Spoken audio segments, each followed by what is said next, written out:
Target salute guys, आज हम करने जा रहे हैं क्लास 8 ज्योग्राफी चैप्टर 2 का part 3, land, soil, water, natural vegetation and wild life. इस चैप्टर का काफी कुछ हमने पहले के 2 पार्ट्स में कंप्लीट कर लिया था और आज हम बात करने वाले हैं सॉइल कंजर्वेशन के मेथड्स की। बहुत सारे मेथड्स हैं और काफी इंपॉर्टेंट हैं, तो इनको हम डिटेल में अच्छे से समझते हैं। तो आइए लेट्स स्टार्ट।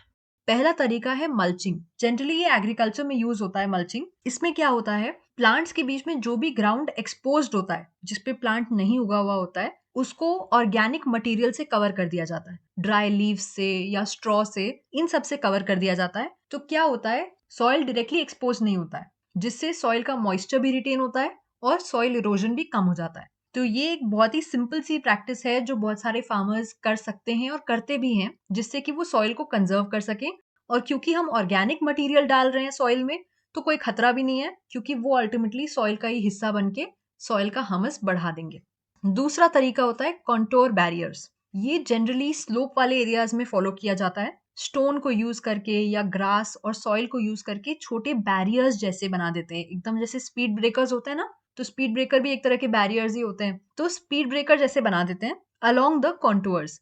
इससे क्या होता है, क्योंकि स्लोप एरिया होता है, तो सॉइल वॉश अवे नहीं हो पाती, क्योंकि बीच में बैरियर्स आ जाते हैं, तो सॉइल इकट्ठा हो जाती है, वो इरोड नहीं हो पाती। और प्लस एक और चीज कर सकते हैं कि कॉन्टूअर्स के पहले छोटे से गड्ढे जैसे बना देते हैं। उन गड्ढों को कहा जाता है ट्रेंचेस। ठीक है, तो उन ट्रेंचेस में क्या होता है, पानी इकट्ठा हो जाता है। तो पानी अगर फ्लो करेगा स्लोप से नीचे, तो वो सॉइल को अपने साथ लेके फ्लो कर जाएगा, है कि नहीं। लेकिन अगर पानी इन ट्रेंचेस में इकट्ठा हो जाएगा, तो वो वापस सॉइल के अंदर चला जाएगा, ग्राउंड वाटर बन जाएगा, सॉइल इरोड भी नहीं होगी। और इन छोटे छोटे बैरियर्स की वजह से, स्पीड ब्रेकर्स की वजह से सॉइल इरोड भी नहीं हो पाएगी, क्योंकि वो नीचे वॉश अवे नहीं होगी। ठीक है ना। अब हम बात करते हैं तीसरे तरीके की। इसको कहते हैं रॉक डैम। इसमें क्या किया जाता है, रॉक्स को यूज करते हैं, पत्थरों को, रॉक्स को यूज किया जाता है और उससे एक तरह का बैरियर बना दिया जाता है। इसको कहा जाता है रॉक डैम। ठीक है, ये पानी के फ्लो को रोकता है और इसकी वजह से भी सॉइल इरोजन नहीं हो पाता। Water is a very big agent जो सॉइल इरोड करता है, और अगर हम इसको सही से मैनेज नहीं करेंगे, तो एग्रीकल्चर में या रेन के टाइम पे बहुत सारी सॉइल इरोड हो जाती है। तो ये सारे जो तरीके हम डिस्कस कर रहे हैं, ये आप देख रहे हो, ये पानी का एक्शन रोक रहे हैं, क्योंकि अगर पानी बहुत तेजी से कहीं फ्लो करके नहीं जाएगा, तो वो सॉइल को अपने साथ लेके नहीं बह जाएगा और इसकी वजह से सॉइल इरोड नहीं होगी। फोर्थ तरीका जो हम देख रहे हैं वो है terrace farming. Terrace farming hills में, माउंटेन्स में बहुत ही कॉमन है। होता क्या है, जैसे कि फिर हम पहले भी बात कर चुके हैं, माउंटेन्स होते हैं और माउंटेन्स में स्लोप होती है। तो आप माउंटेन पे फार्मिंग कैसे करोगे, माउंटेन्स पे फार्मिंग करना और भी मुश्किल हो जाता है, स्पेशली अगर स्टीप स्लोप्स हैं, है कि नहीं। तो यहाँ पे क्या होता है, फ्लैट स्टेप्स बना देते हैं, जिसको टेरेस कहा जाता है।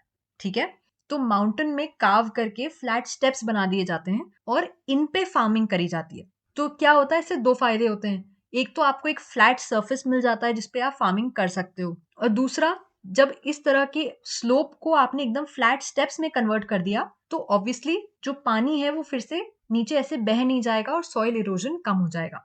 आप देख रहे हो, हम फंडा सेम ही यूज कर रहे हैं कि पानी एकदम हमारी सॉइल को वॉश ना कर दे, अपने साथ लेके बह ना जाए। तो उसके लिए डिपेंडिंग ऑन कौन से तरह का लैंड है, हम अलग अलग तरीके यूज कर रहे हैं। फिफ्थ तरीका जो हम डिस्कस कर रहे हैं वो है इंटरक्रॉपिंग। अब इसका फंडा थोड़ा सा डिफरेंट है। इंटरक्रॉपिंग में क्या होता है, आप अलग अलग क्रॉप्स को ऑल्टरनेट रोज में प्लांट करते हो। इससे फार्मर्स को दो फायदे होते हैं। एक तो आप दो तरह के प्लांट ग्रो कर पा रहे हो, तो आपके पास वैरायटी हो रही है जो आप सेल कर सकते हो। दूसरा फायदा यहाँ पे ये होता है कि अलग अलग प्लांट्स को अलग अलग टाइम पे सो करने की जरूरत है। अब आप ये बात समझो कि मान लो मैं एक फार्मर हूं और मैंने राइस ग्रो किया। ठीक है, तो राइस को मैंने पूरे अपने फार्म पे राइस ग्रो कर दिया या पूरे फार्म पे वीट ग्रो कर दिया, और जब हार्वेस्ट करने की बारी आई, तो मैंने पूरा हार्वेस्ट कर दिया और फिर सेल कर दिया। ठीक है, लेकिन जब पूरा वीट हार्वेस्ट हो गया, तो उसके बाद तो मेरा पूरा फार्म खाली हो गया ना, लैंड खाली हो गया। तो अब वहां पे हवा और पानी की वजह से सॉइल इरोजन हो सकता है आराम से। अब दूसरा सिनेरियो इमेजिन करो कि मेरे पास फार्म है और उस पे मैंने ऑल्टरनेट रोज में वीट लगाया है और ऑल्टरनेट रोज में कुछ और लगाया है, मान लो कोई सब्जी लगाई है। ठीक है, अब दोनों प्लांट्स के हार्वेस्ट होने का टाइमिंग अलग होगा ऑब्वियसली। जब वीट हार्वेस्ट हो जाएगा, तभी भी मेरे लैंड में ऑल्टरनेट रोज में अभी भी कोई सब्जी, कोई पौधा लगा हुआ है, राइट। तो पूरा लैंड मेरा एक्सपोज नहीं है, और ये जो प्लांट्स अभी भी लगे हुए हैं, they will protect my soil और वो उसको इरोड होने नहीं देंगे। क्यों? क्योंकि अगर हवा या पानी उसको सॉइल को लेके इरोड करने की कोशिश करेंगे भी, तो आगे जो रो लगा हुआ है प्लांट का, वो उसको रोक देगा। समझ आ गई बात? नेक्स्ट मेथड जो हम डिस्कस कर रहे हैं वो है कॉन्टूर प्लाउइंग। अब आप सोचोगे कॉन्टूर क्या होता है? हम पहले के चैप्टर्स में भी डिस्कस कर चुके हैं, अगर आपने हमारे पहले के लेक्चर सुने हुए होंगे, पर हम फिर से आपके लिए बता दे रहे हैं। कॉन्टूर का मतलब होता है ऐसी लाइंस होती हैं जो हम मैप पे ड्रॉ करते हैं, जो दिखाता है कि कोई जो एरिया है वो सी लेवल से कितना ऊपर है, उसका ऑल्टीट्यूड दिखाता है। ठीक है? तो जनरली हिल्स और माउंटेन्स को, या अगर लैंड में कोई डिप्रेशन है तो उसको हम लोग कॉन्टूर लाइन से दिखाते हैं मैप में, टोपोग्राफिकल मैप में। ठीक है? तो जब हम कॉन्टूर प्लाउइंग की बात कर रहे हैं तो इसका मतलब होता है फार्मर्स जो है वो प्लाउइंग करते हैं, मतलब हल चलाते हैं parallel to the contour lines. अब उनको तो नहीं मालूम है कि कॉन्टूर लाइंस क्या होता है, लेकिन अगर हिल इस तरह से है, आपको स्क्रीन पे दिख रहा है हॉरिजॉन्टली इस तरह से, जो प्लाउइंग होती है, जो वो हल चलाते हैं, उसको कहा जाता है कॉन्टूर प्लाउइंग।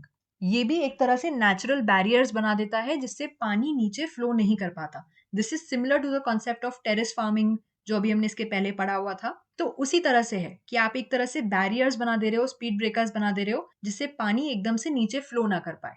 नेक्स्ट जो हमारा मेथड है वो है शेल्टर बेल्ट्स। ये भी एक बहुत ही इंटरेस्टिंग कॉन्सेप्ट होता है और स्पेशली कोस्टल एरियाज में और ड्राई रीजन्स में इसको यूज किया जाता है, जहाँ पे हवा बहुत चलती है। इसमें क्या करते हैं, पेड़ों के बहुत सारे रोज बना देते हैं, मतलब बहुत सारे पेड़ लगा देते हैं जो हवा की मूवमेंट को रोकते हैं और सॉइल इरोजन रोकते हैं। तो जैसा कि आप देख सकते हो, अगर आपका एक फार्म है, ठीक है, तो अगर आपने उसके अराउंड बहुत सारे पेड़ लगा दिए तो फार्म की जो सॉइल है, अगर सॉइल इरोड होगा विंड से, तो ट्रीज उसको रोक देंगे। राइट? बहुत ही सिंपल कॉन्सेप्ट है, लेकिन ये बहुत काम करता है। तो ये जो तरीके थे ये हमने समझ लिए कि ये सब सॉइल इरोजन को कैसे रोकते हैं, और जैसा कि आप देख सकते हो बहुत ही सिंपल वेज हैं, लेकिन करने वाली बात है। अगर हम इन चीजों का ध्यान रखेंगे तो बहुत ही सिंपल तरीके से हम अपने एनवायरनमेंट को प्रोटेक्ट कर सकते हैं। अब जब हम लैंड और सॉइल की बात कर रहे हैं तो एक और चीज की बात करना बहुत जरूरी है, और वो है लैंडस्लाइड्स। लैंडस्लाइड्स जो होते हैं, इसका मतलब होता है जब बहुत सारा रॉक मूव करने लगता है किसी स्लोप से नीचे, उसको कहा जाता है landslide. The mass movement of rock, debris और अर्थ डाउन अ स्लोप। आप सबने काफी बार न्यूज में सुना ही होगा कि XYZ जगह पे लैंडस्लाइड आ गया। तो लैंडस्लाइड्स बहुत ही कॉमन है और ये अक्सर होते हैं along with earthquakes, floods, volcanoes या एक्सेसिव रेनफॉल। क्या होता है, अक्सर अगर बहुत तेज बारिश हो रही है तो स्लोप्स के ऊपर के जो लैंड होता है, जो रॉक्स होते हैं, डेब्रिस होता है, वो नीचे की तरफ आने लगता है। और प्रॉब्लम और भी ज्यादा तब बढ़ जाती है क्योंकि हिल से ही रिवर्स फ्लो करती हैं, है ना? तो अगर ये जो रॉक ऊपर से आ रहा है, अगर ये जाके रिवर्स पे आ जाता है और रिवर्स को ब्लॉक कर देता है, तो पानी का प्रेशर बिल्ड होता रहेगा, है ना? इसके पहले तक रिवर नीचे फ्लो कर रही थी, अब रॉक आ गया बीच में और रॉक ने रिवर को फ्लो होने से रोक दिया। तो पानी तो अभी भी आ रहा है रिवर का नीचे की तरफ, लेकिन रॉक की वजह से रुकता जा रहा है। तो एक पॉइंट तक तो रुका रहेगा, लेकिन उसके बाद पानी का प्रेशर इतना ज्यादा हो जाएगा कि जब वो एकदम से इन रॉक्स को फाड़ के बाहर आएगा तो नीचे जितनी भी सेटलमेंट्स हैं, जितने भी गांव हैं, उन सब में फ्लडिंग हो जाएगी। तो ये एक बहुत ही डेंजरस चीज होती है। और लैंडस्लाइड्स और उसके बाद अगर ये रिवर बर्स्टिंग हो गई तो all of this can create havoc. बहुत प्रॉब्लम्स क्रिएट हो सकती हैं इससे। आपकी बुक में एक केस स्टडी भी दी हुई है। किन्नौर डिस्ट्रिक्ट, हिमाचल प्रदेश में एक छोटा सा विलेज था पंगी, वहां पे एक लैंडस्लाइड आया था जिसने नेशनल हाईवे 22 को बहुत बुरी तरह से डैमेज कर दिया था। और ये क्यों आया था? क्योंकि पंगी रिवर के पास बहुत इंटेंस ब्लास्टिंग करी गई थी। ब्लास्टिंग आप तब करते हो जब आपको अर्थ के नीचे से मिनरल्स निकालने होते हैं, माइनिंग करनी होती है, तो उसमें ब्लास्टिंग करी जाती है। और अगर आप किसी डेलिकेट एरिया में, किसी वीक जोन में ब्लास्टिंग कर देते हो तो वहां के जो रॉक्स हैं, जो स्लोप्स हैं, वो कोलैप्स हो जाती हैं और वहां पे लैंडस्लाइड आ जाता है। लेकिन आज की साइंटिफिक एडवांसमेंट के साथ हमें ये मालूम है कि ये लैंडस्लाइड होता क्या है, इसके रीजंस क्या होते हैं और हम इसको रोक कैसे सकते हैं। तो सबसे पहली चीज तो ये होती है कि ये आइडेंटिफाई करना होता है कि कौन से एरियाज वीक जोन्स हैं जहां पे लैंडस्लाइड आने के चांसेस ज्यादा हैं, और वहां पे आप कंस्ट्रक्शन मिनिमम करो। ये वीक जोन्स को आइडेंटिफाई करना बहुत जरूरी होता है क्योंकि आप सबने न्यूज में अभी रिसेंटली जोशीमठ के बारे में सुना ही होगा। तो वहां पे लैंड पूरी तरह से धंस गया और वहां का लैंड इतना केपेबल नहीं था कि वहां के कंस्ट्रक्शन को सपोर्ट कर पाए। तो लैंड का ध्यान हमेशा हमको रखना है। हम तरक्की करना चाहते हैं, कंस्ट्रक्शंस करना चाहते हैं, अच्छी बात है, लेकिन आपको ये भी देखना पड़ेगा कि वहां का लैंड कितना लोड ले सकता है।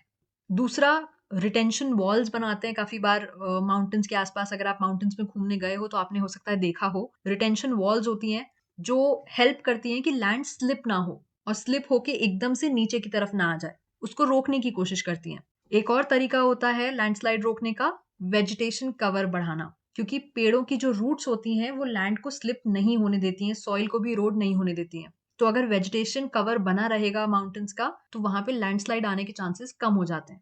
एक और सोल्यूशन होता है सरफेस ड्रेनेज कंट्रोल। मतलब जैसे पानी, जैसा कि हमने डिस्कस किया, जब बहुत तेज बारिश होती है तो पानी एकदम से नीचे आता है और काफी बार वो लैंड को अपने साथ लेके नीचे आ जाता है। तो अगर हम सरफेस ड्रेनेज कंट्रोल्स कर सकें जिससे पानी इतनी तेजी से नीचे ना आए, तो वो लैंडस्लाइड के मूवमेंट को रोक सकता है। तो ये था हमारा पार्ट 3 ऑफ द चैप्टर, जिसको हमने बहुत ही अच्छे से कंप्लीट कर लिया है। अब सिर्फ वाटर, वाइल्ड लाइफ और नेचुरल वेजिटेशन बचा है, जो हम अगले पार्ट में कंप्लीट कर लेंगे। आप अपना काम करो, सब्सक्राइब करो, लाइक करो, कमेंट करो। I'll see you guys next time. तब तक के लिए take care and keep it simple. Bye bye.